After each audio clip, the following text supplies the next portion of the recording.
Welcome to part 2 of our Rogue One podcast. We will continue discussing our predictions for the characters, story, and other topics. We hope you will enjoy. Next up is Saw I don't think I can pronounce his name. Next up is Saw, played by Forrest Whitaker. Way! Yeah, I love that man. He's actually a character from Clone Wars.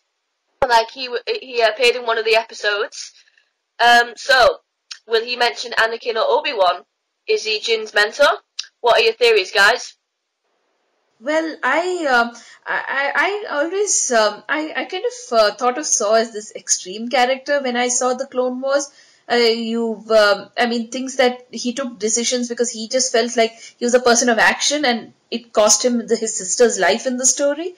But I also think that he's a very good-hearted person and a very kind-hearted person, and and we see that in Catalyst when he's interacting with Jin at the end of the book, I think it's his kindness and his caring for other people that is driving him.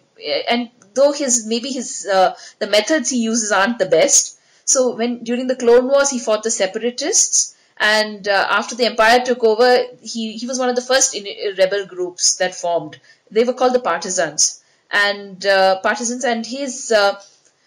think he and Mon Mothma and Bail Organa probably don't get along because they would see his actions as extreme.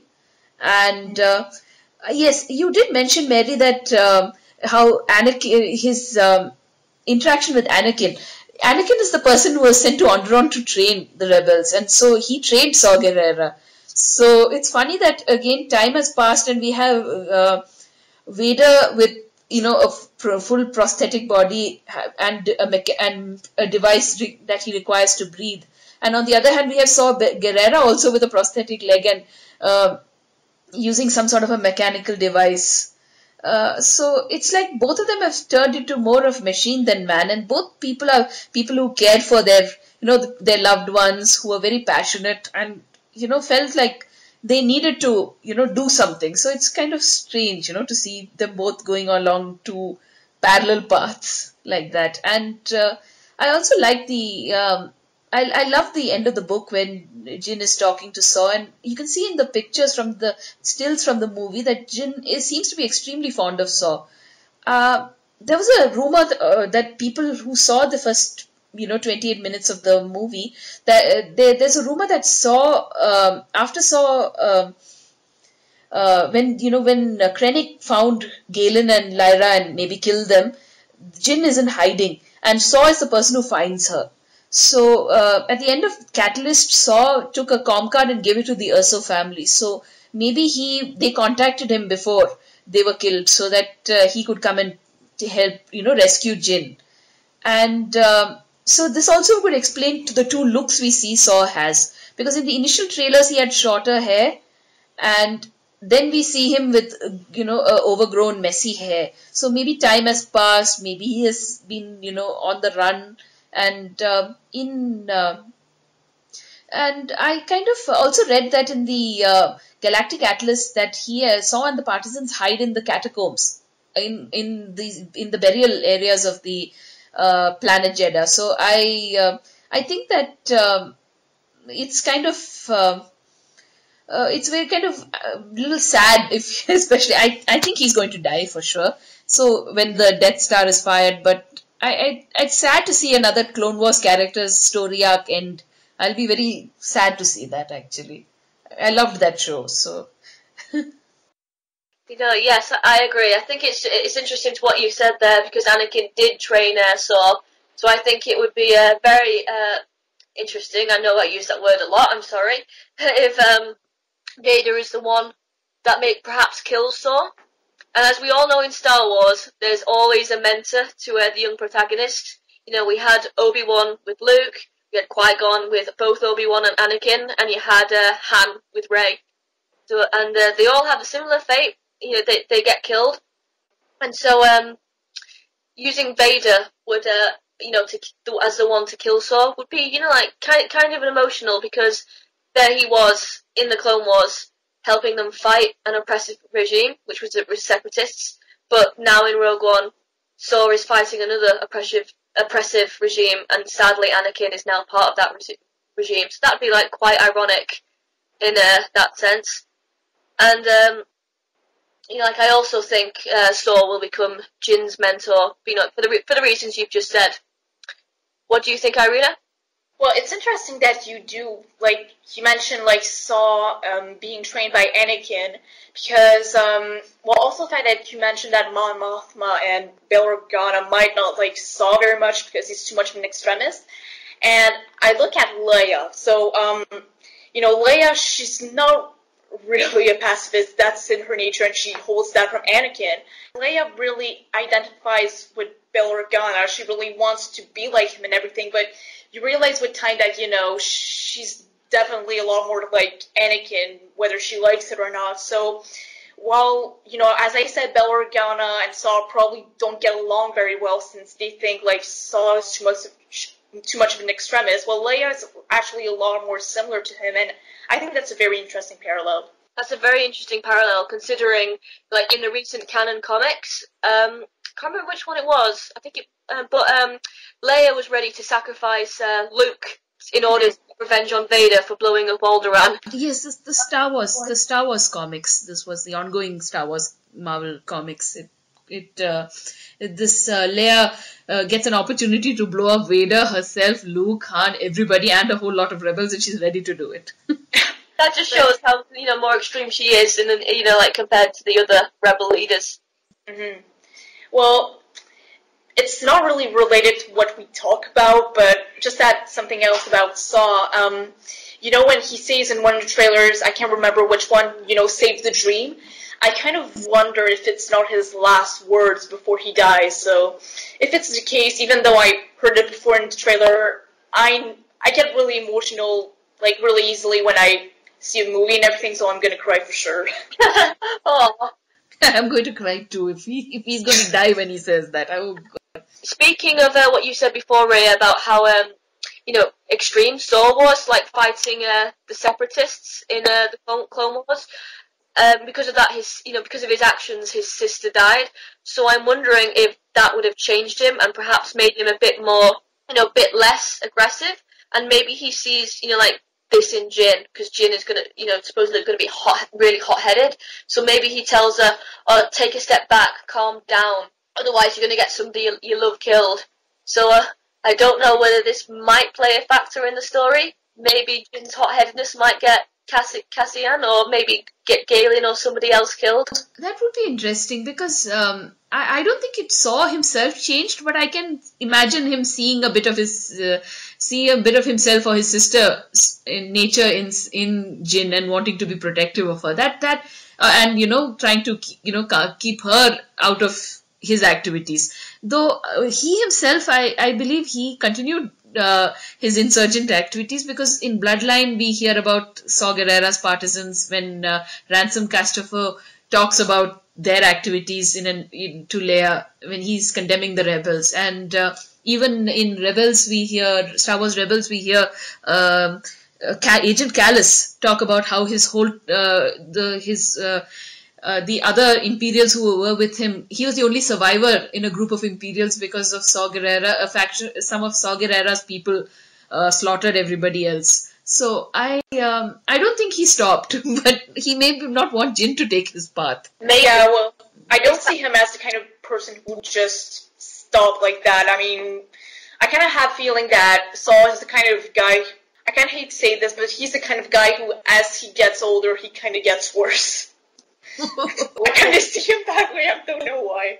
It sounds a bit like, going off what you guys have said, that he might become a martyr. But there is no better way for him to go. I mean, because he's always been a rebel, so maybe for his cause, dying for his cause is the best way to go, in a way of speaking. Yeah. Right, next up is Leia. Does anyone expect to see a Leia cameo, as rumours have suggested? Well, I'm really, really, really hoping for it. My theory is that she might close the movie along with R2-D2, she receives the Death Star plans from whoever has survived and everything. My theory is that it's going to be Galen himself who's going to give the plans to Leia and everything, that we'll only see Leia from the back and everything, but, yeah, that's kind of my hope. That would be my ideal ending. So if that happens, I'll probably be squealing along with the tears. So yeah. Perhaps give Carrie Fisher a little voiceover part. Yeah, that would be interesting. I actually I wouldn't mind if they had a Carrie Fisher speaking a voiceover of hers at some point during Rogue One. I'd really like that. In fact, the Reddit rumor which I had mentioned earlier, where they mentioned that Guy Henry was playing Tarkin. There's a rumor of an actress called Ingvild Delia playing a young Leia. So and if you look at her photograph, she looks a lot like Carrie Fisher at the same, during the time of A New Hope.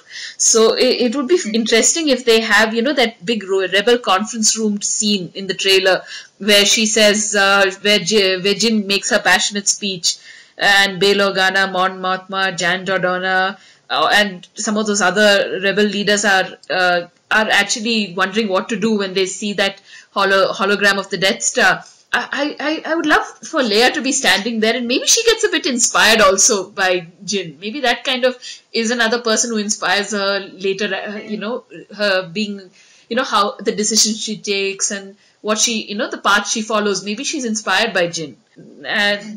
And okay, I just wanted to digress a little bit. I have a little wish list of people I want to see in Rogue One. I know most of them won't turn up, but this is my wish list.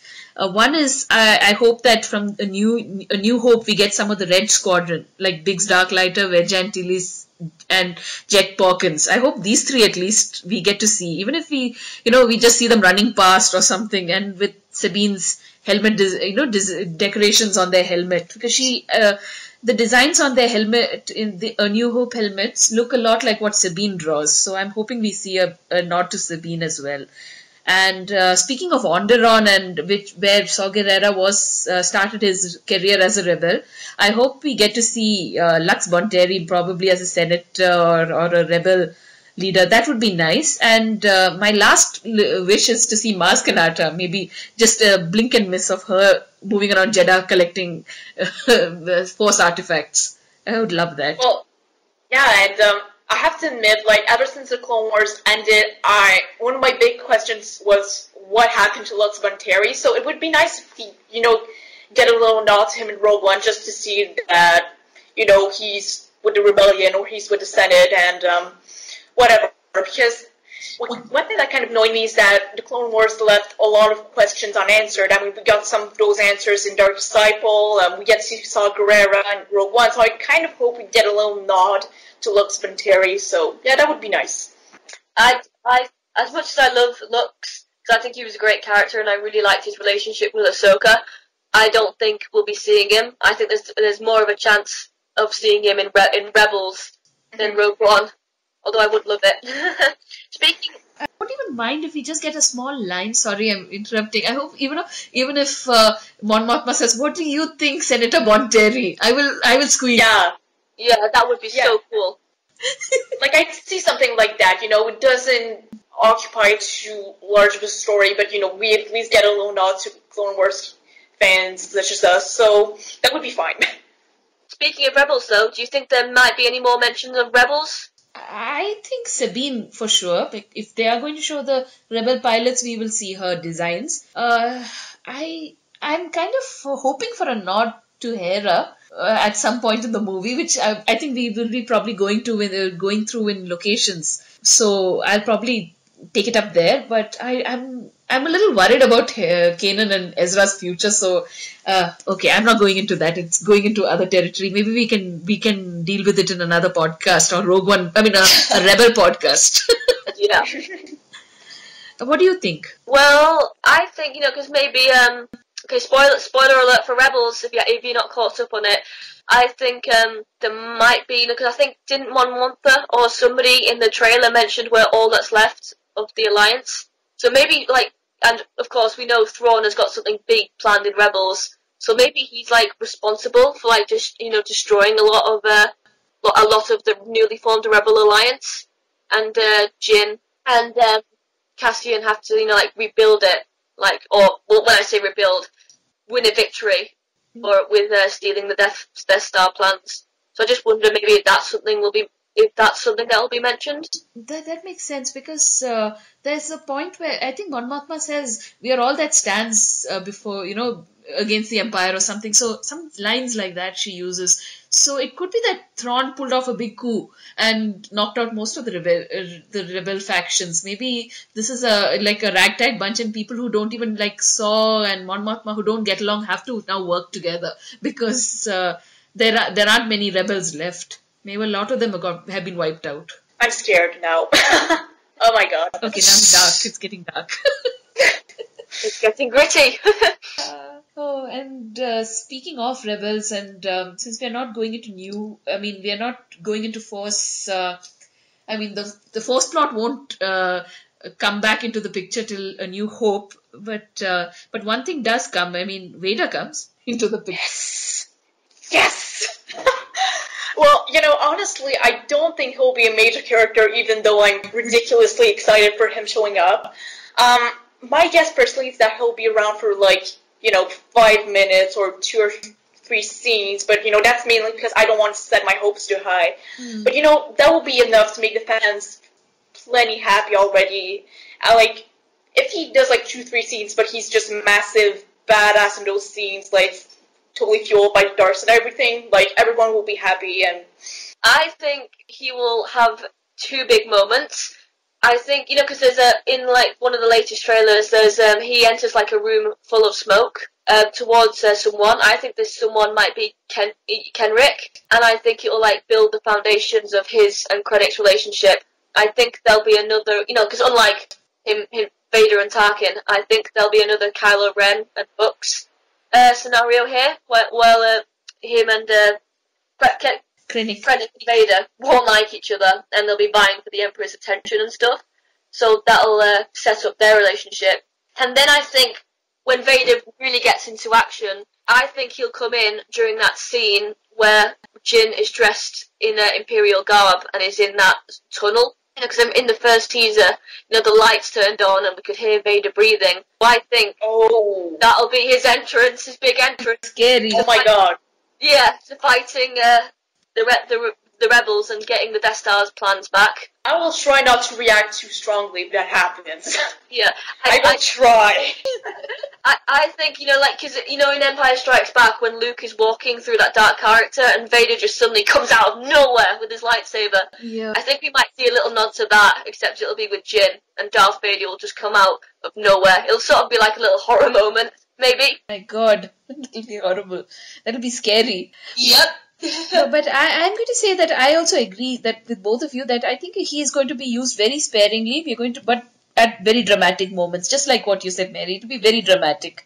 And I'm kind of hoping for that he doesn't kill Krennic, but I'm hoping for a Force choke and give him a good shake up, throw him down, say you're not you're kind of not worth it, and walk off, and leave him to his to his own device. He's finished. Because the other thing I'm going to throw a wild thought here that in the new Creatures trailer we see a figure that looks a lot like Vader. A kind of a human looking figure with a mask on its face. So this could solve the question of who was in the Bacta tank in the trailer. There's a scene where there's a Bacta tank surrounded by Imperial Guard and somebody kind of comes and bows before it. I always thought it was Vader, personally. I'm kind of hoping it's Vader inside the... I kind of had all sorts of speculations on who it could be. Not the Emperor, but I wondered if it was Galen, whether it was Lyra inside of, some sort of frozen... I actually thought of that too. I actually did. Because, I think one reason that, Krennic could use to have Galen, keep on working on the Death Star could be maybe, he managed to capture Lyra, and what he does is that maybe kind of like Han, she gets frozen into carbonite, and, Krennic could maybe tell Galen, if you don't keep on working on Death Star, Lyra will die, so that could give Galen a motivation to keep on working on it, so... Yeah. I don't know if that would be possible, but like if there's a chance that Lyra survives, it might be because she got frozen into carbonite and Krennic uses her to have Galen keep working. That would be a very tragic scene if you have something like in Batman, in the Batman comics, you have Dr. Freeze looking, looking the same thing. So, very Batman-like. Yeah, it would be something like that. That would be dramatic. Or I don't even mind actually if it's Vader in the tank. Maybe the rebels did defeat him on Scarif because in the opening crawl of A New Hope, the rebels had won a battle. So maybe Vader got blown up or injured during the battle and he's recovering while his his starship is pursuing the Tantive to catch, to get hold of who the rebels are. I mean, who have the Death Star plans. Maybe he's pursuing them while he's recovering in the tank. This could also explain the clunky movements when he fights in A New Hope. He's not fully he recovered yet from his from his war injuries. I agree. Honestly, sorry, no, keep on going. Go on Scarif. He could get injured by an explosion on Scarif, that tropical planet, which seems to be where the climax of the movie will take place. Speaking of Scarif, we get to see a whole lot of new locations in Rogue One. First, we know from the book Catalyst that the Urso family hid on the planet Lamu, and this is where Krennic possibly could be finding them. Lamu is the name of a Mesopotamian deity who is a protective deity representing parent stars or constellations. So it would be a very interesting name for a place associated, where Jim's parents would hide. Also, the planet Lamu is supposed to be a very beautiful, unspoiled place. And the place where we see Galen standing right in the trailers is a very beautiful, unspoiled looking place. So we can safely assume that this is Lamu. The second location we know about is the moon Jeddah, with a holy city located on it. We know that there is a holy city because this has been confirmed in the Star Wars Galactic Atlas. Now there's a third place called Eardu. We know about this place because it could be a full name, it could be an acronym, because an action figure of Cassian, the box has the name Eardu on it. In the sequel trilogy, when Finn's action figures had the name Jakku on the side of the box. So similarly, we can assume that Cassian wears this particular costume, the action figure wears. He would be wearing the same costume on Eardu. In the trailer, we see him wearing this costume when he is on Jeddah, as well as in the holy city on Jeddah. So we can say that Eardu is probably the name of the holy city or some part of Jeddah itself.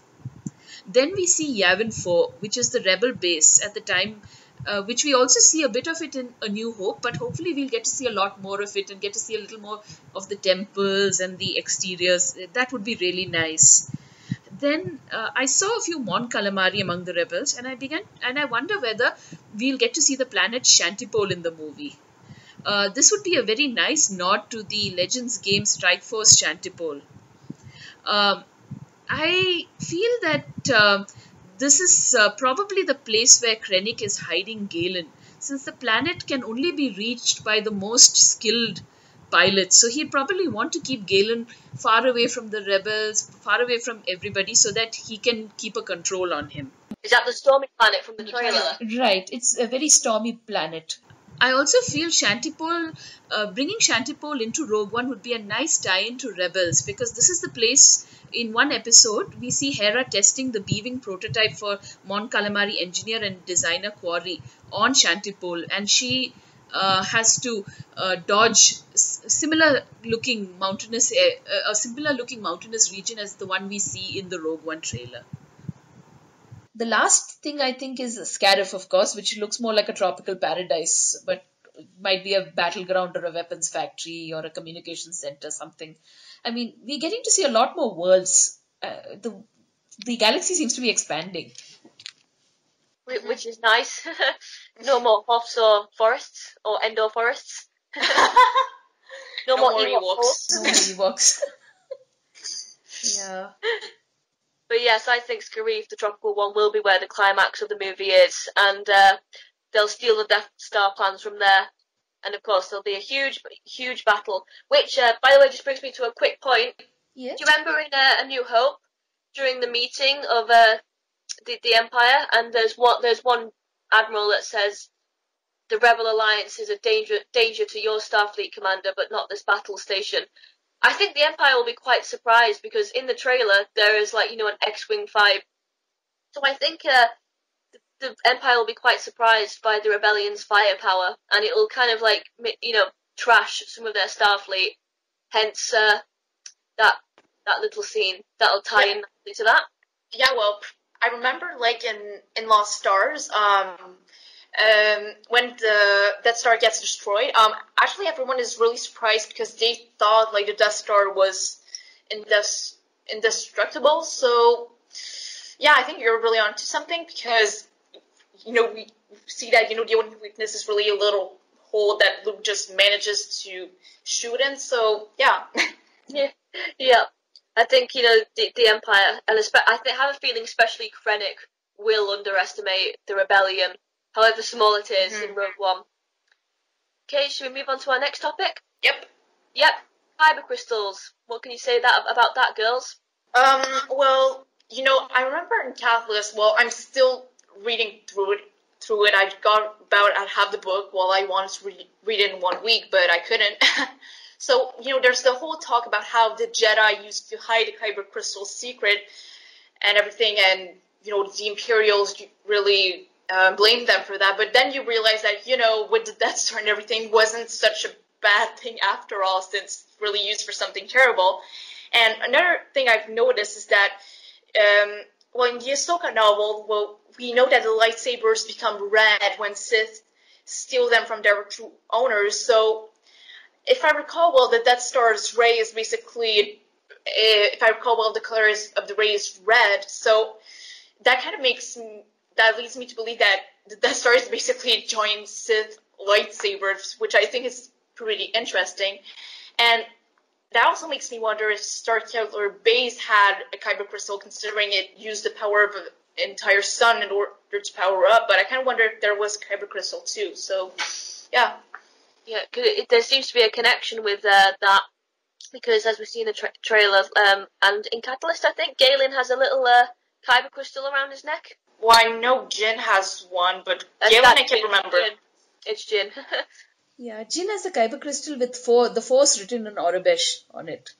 So, this is Lyra ties the Kyber crystal around her neck and tells her to trust in the Force. So, I guess, no, actually, these Kyber crystals, I mean, like you mentioned, Irina, the Ahsoka novel gave us our first, insight into the canon explanation of, how Kyber crystals work.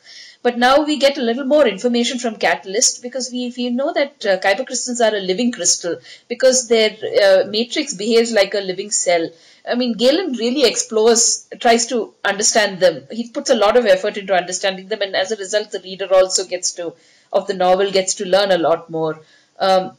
You find out that synthetic versions are not possible because it's a kind of a living thing. You can't, manufacture something like that. Yeah. And they're usually found in remote and uninhabitable planets like Ilum, Christophsis, Megiddo. There are only few planets that have it, and usually places that have it are usually sacred places, and the Jedi kind of kept the regular people away from them.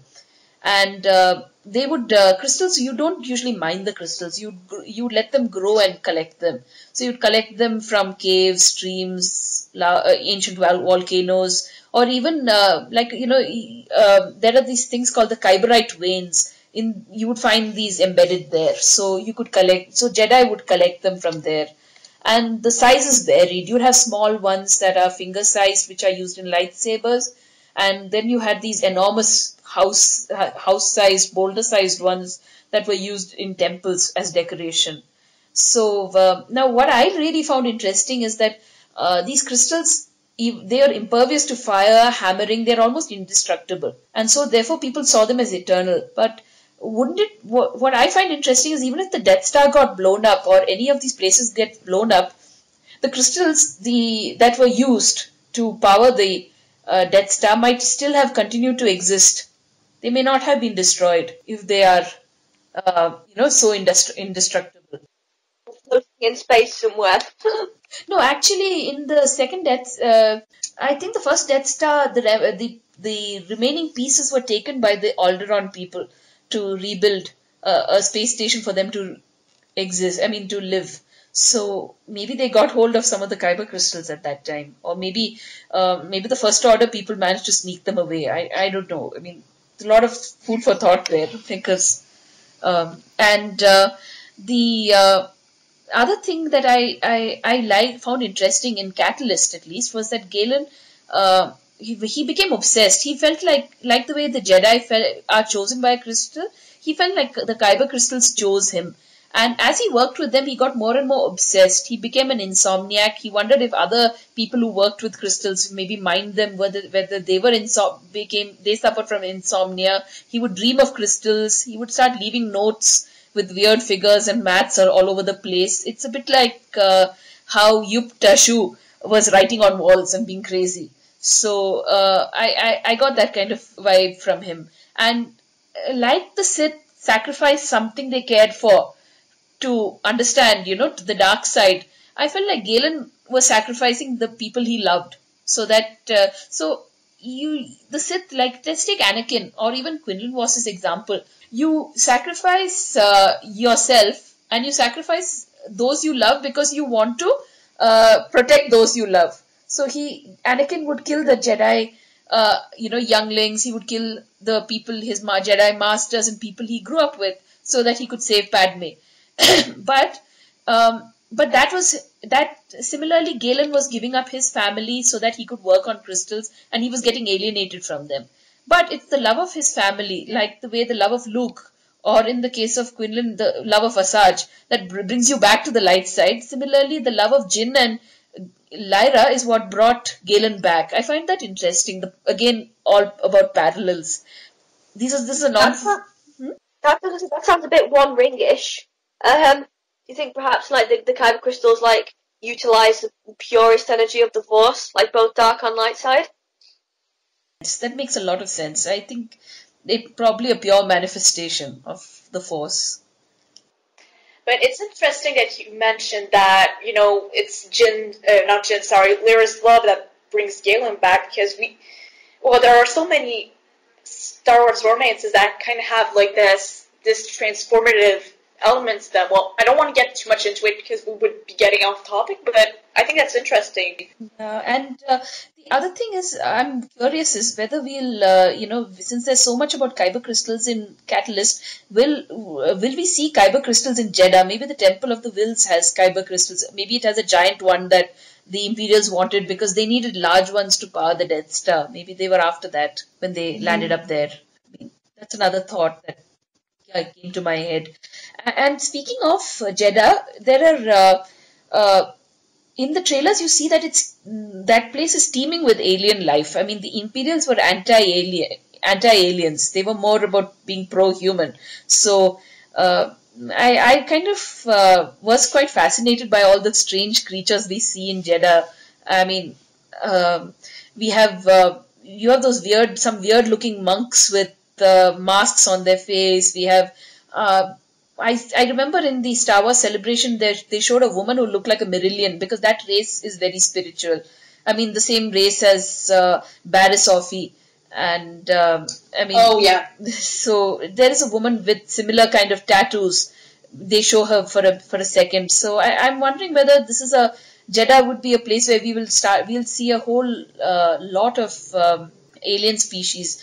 I mean, a few have been confirmed. I don't know if any of you want to go into it, or should I? I mean, I don't know. Sure. Well, I won't have much to add because aliens are not really my specialty. Just to give you an idea, every time they're mentioned in a Star Wars novel, I have to check it out on Wikipedia to know how they look like. But yeah. Yeah, no, because we had I really liked Biston the space monkey. I just thought he was so cute. The one who he's quite cute. Then of course he looks like he enjoys shooting stormtroopers from high up. Yeah, he does. I love the thing when he's handling the gun and that strange noise. Yeah, it's funny. Way. And then there's some kind of a thing that looks like a Wampa, but now it's been confirmed as a Gigoran named Morov. I think he works with Saw Gerrera. I think there's a whole lot of aliens who work with Saw. And then there's Rebel Commando Pao, who shouts something called Sakala as a war cry. I don't know if I'm even pronouncing it correctly. It sounds crazy. And the one with the big mouth. He's that. And then there's Edrio, Two Tubes, and Benthic. Again, two bounty hunters who work with Saw, and from the planet Dognath. I can't even pronounce half these things, but I love the aliens. I think that the whole the Star Wars would not be Star Wars without all these interesting characters. It's interesting that they mentioned, because it looks like they might be bringing like the Empire's anti-alien thing into like the main story, because you never really saw it in the movies. There were hints of it in like the both extended universes, but never in the movies. So it'll be interesting to see. Something especially new for the audience as well, for the general audience, that is. Yeah, definitely. Speaking of the Imperials, we also have the new Death Troopers who look really fabulous, tall and scary. And we also see a Hover Tank driver on Jeddah and Shore Troopers and Imperial ground crew on Scarif. Jin, the costume she's wearing, where she looks a bit like Katniss from the Hunger Games, it looks like an Imperial ground crew costume. It looks like she's she's in disguise when she's there. Yeah, well, at first I kind of wondered, wasn't a Death Trooper costume, but then I read that Death Troopers, they hired actors who were really tall and everything, so I was kind of wondering if there wouldn't be a joke like, "Are you a little short for a Death Trooper?" So, but yeah. Yeah. But sorry, no, go on. Sorry. No, I just the topic of Death Troopers, not debt, Death Troopers. They, what do you call it? The usual stormtroopers we see are, the bucket heads. They are clumsy. They always miss. They miss the shots. They're pretty hopeless. Well, this group are supposed to be much more deadly, and the thing is that if they're accompanying Krennic, in Catalyst, we know that Krennic didn't like clone troopers, so he had some handpicked members from the judicial forces, led by this character called Matisse. Now, the judicial forces, again, it's a nod to the Phantom Menace and to Tarkin, because they are mentioned in both.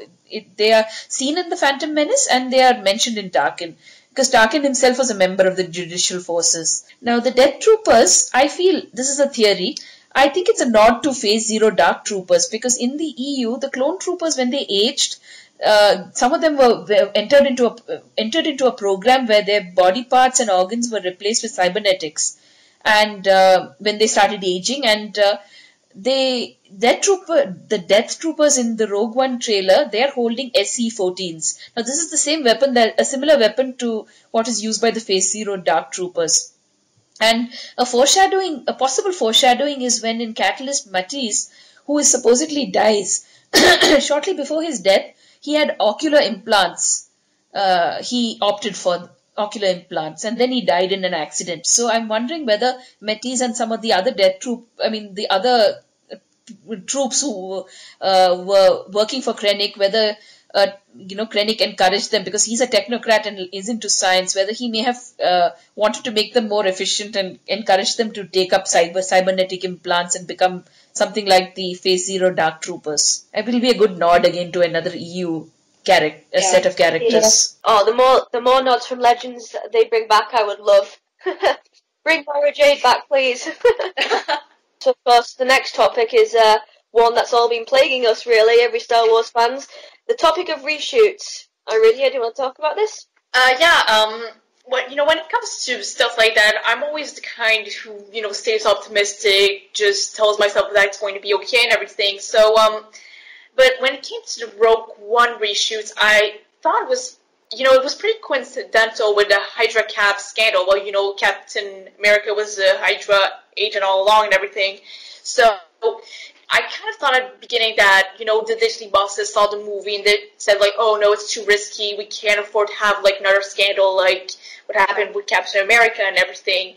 And, considering that Gareth Edwards is, a director who's known to take risks and everything, and that Christopher McQuarrie hopped in. Well, I was kind of worried that, we wouldn't get so much of a gritty war movie. But apparently, like, from what I read on Making Star Wars after that announcement was that, there were a lot of rumors that Rogue One started with a higher budget than what they had to work with in the end.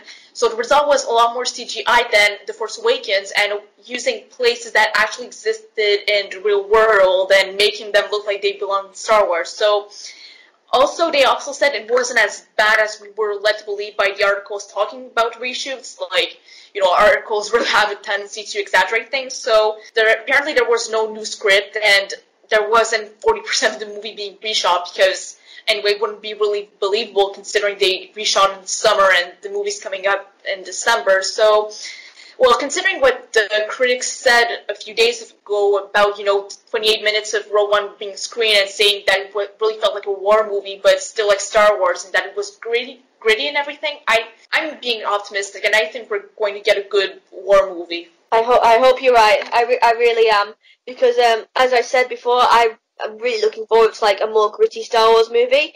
But like in regards to the character of Jyn, I felt like between the first teaser and the second one, I felt like I was watching two different characters. So I wasn't sure if like her character had been tweaked because of the reboots.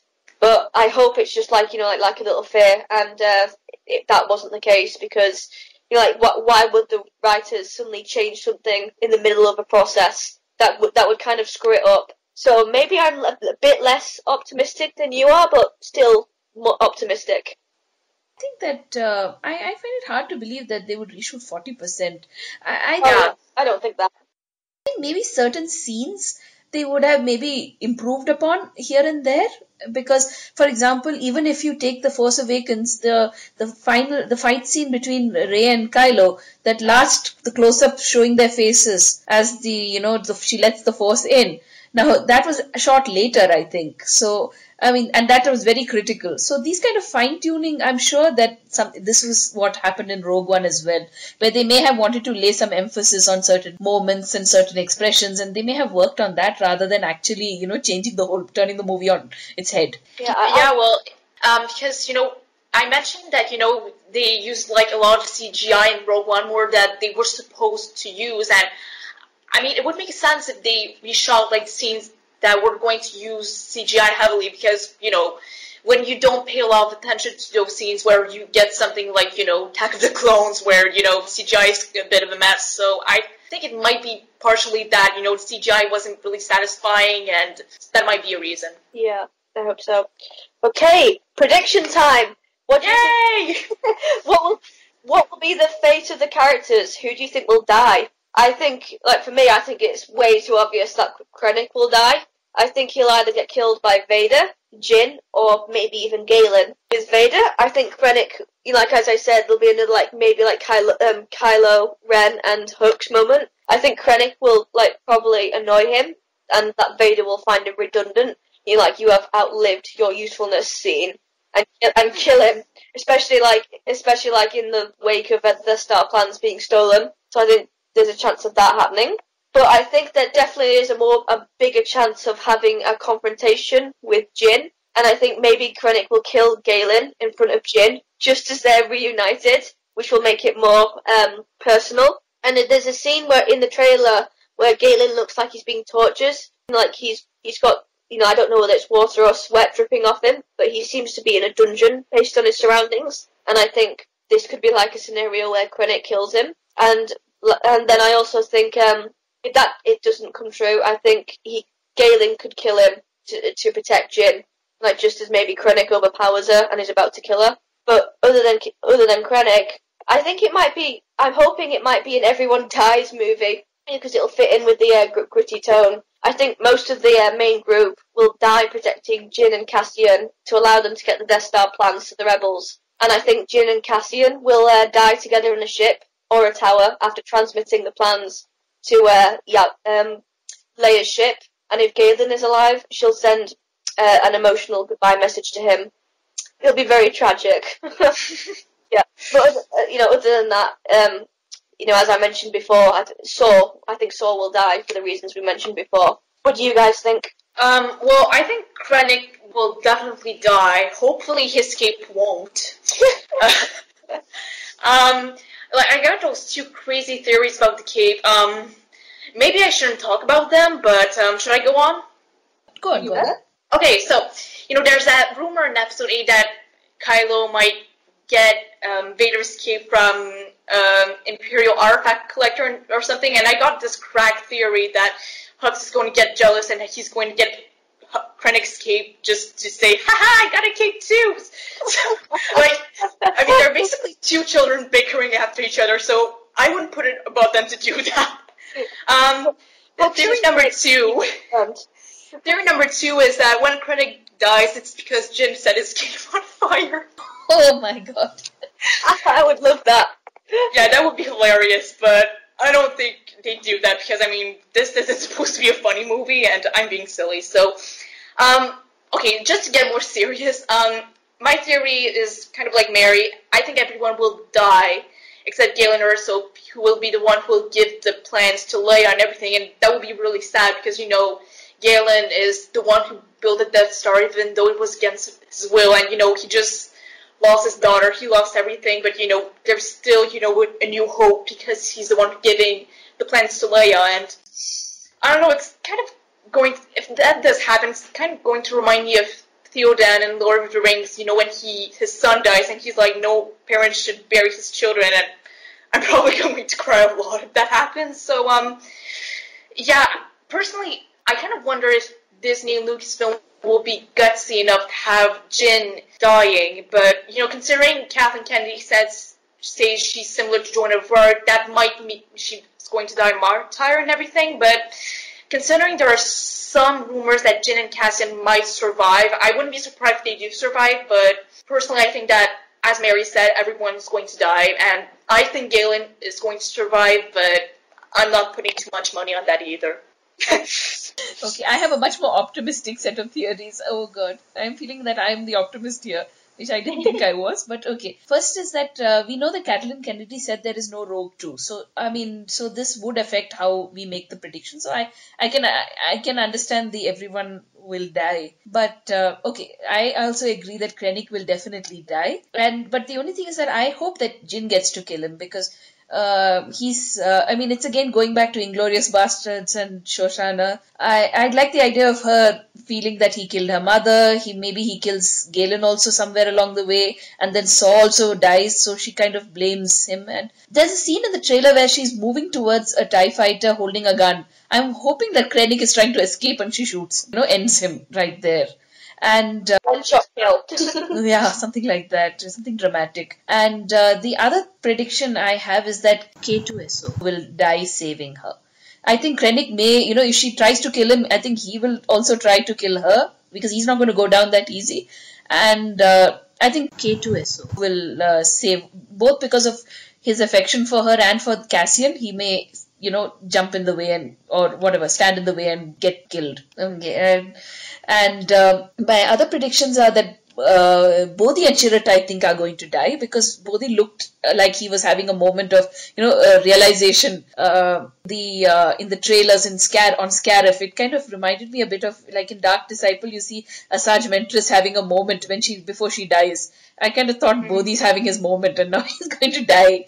And Chirrut, of course, probably might get killed by Vader because I don't think anyone else would be capable of killing him with the way he tackles the stormtroopers. And I think a lot of the Saw's rebels will die. Saw will die. Baze could survive. I think they will keep Baze, at least one of the people alive. I don't know which one. Maybe he'll live, maybe he won't. But I'm going to go with Jin and Cassian surviving because neither of them is a Force sensitive.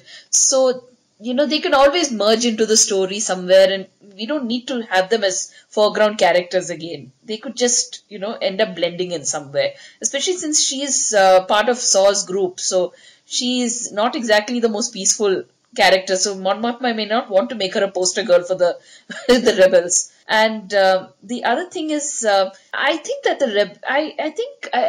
one of you mentioned earlier that in keeping with the Joan of Arc, that maybe the rebels will let her down.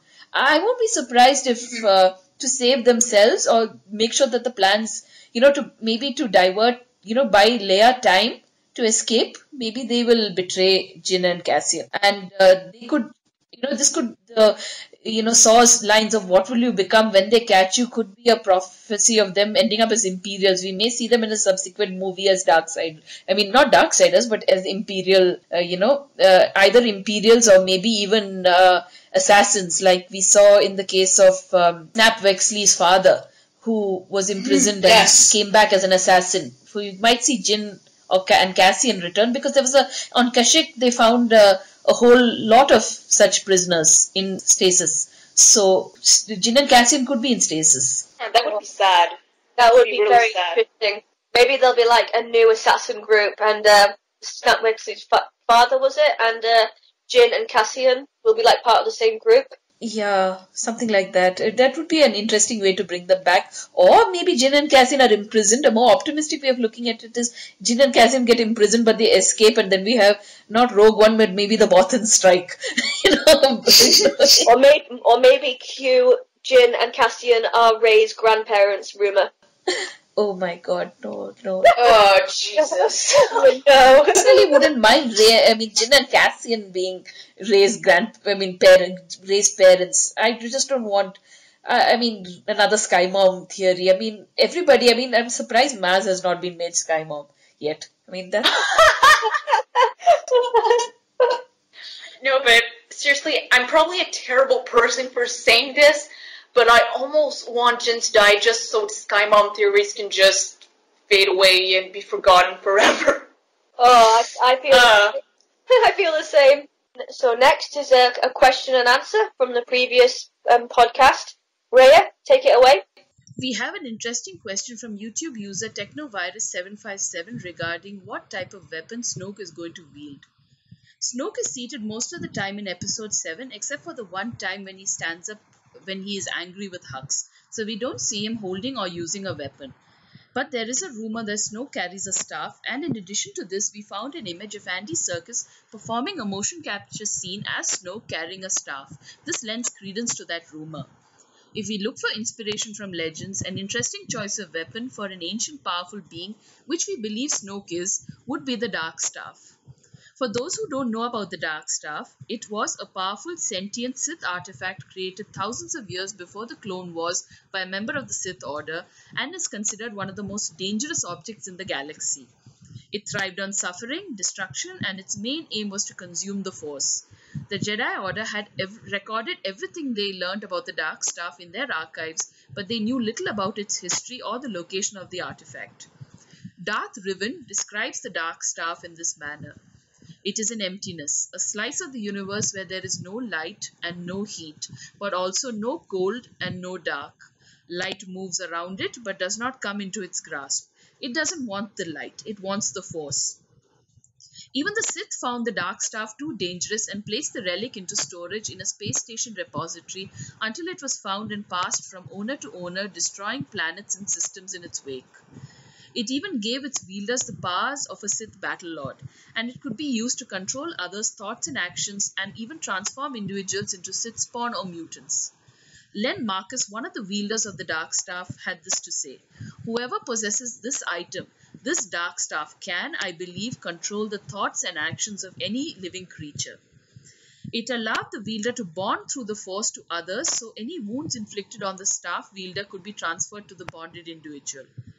The wielder could not be disarmed during combat, and it also enshrouded its wielder in a cloak of shadows to conceal its appearance, the person's appearance. In Legends, the staff was finally destroyed because it sought out the Eye of the Sun. The Eye of the Sun was a Jedi artifact which was the light side counterpart of the Dark Staff. This Eye of the Sun was hidden under a Chala Heart tree in the force-strong planet of Kularin. The Dark Staff required this artifact because it required the Force essence of this artifact to create even more destruction than it was already capable of. However, it failed in its mission because one of the heroes of that story sacrificed his life by channeling the light side of the Force into the staff. He died as a result, but he also destroyed the staff.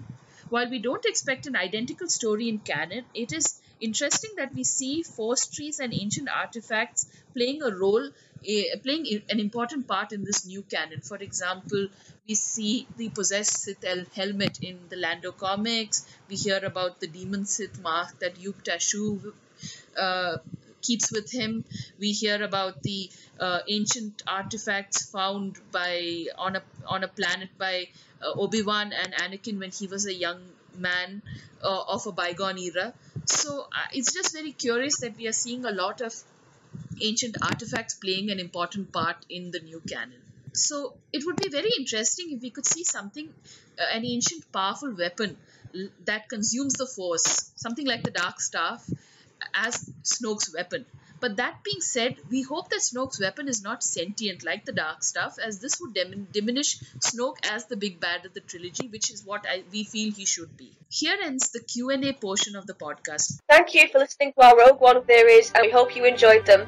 Please let us know what your theories are in the comments. Please subscribe to our YouTube channel and follow us on Mixcloud, Tumblr and Twitter. If you have any questions, please email us at starwarsconnection09@gmail.com. And stay tuned for our Rogue One review in the coming weeks, as well as future episodes. Thank you!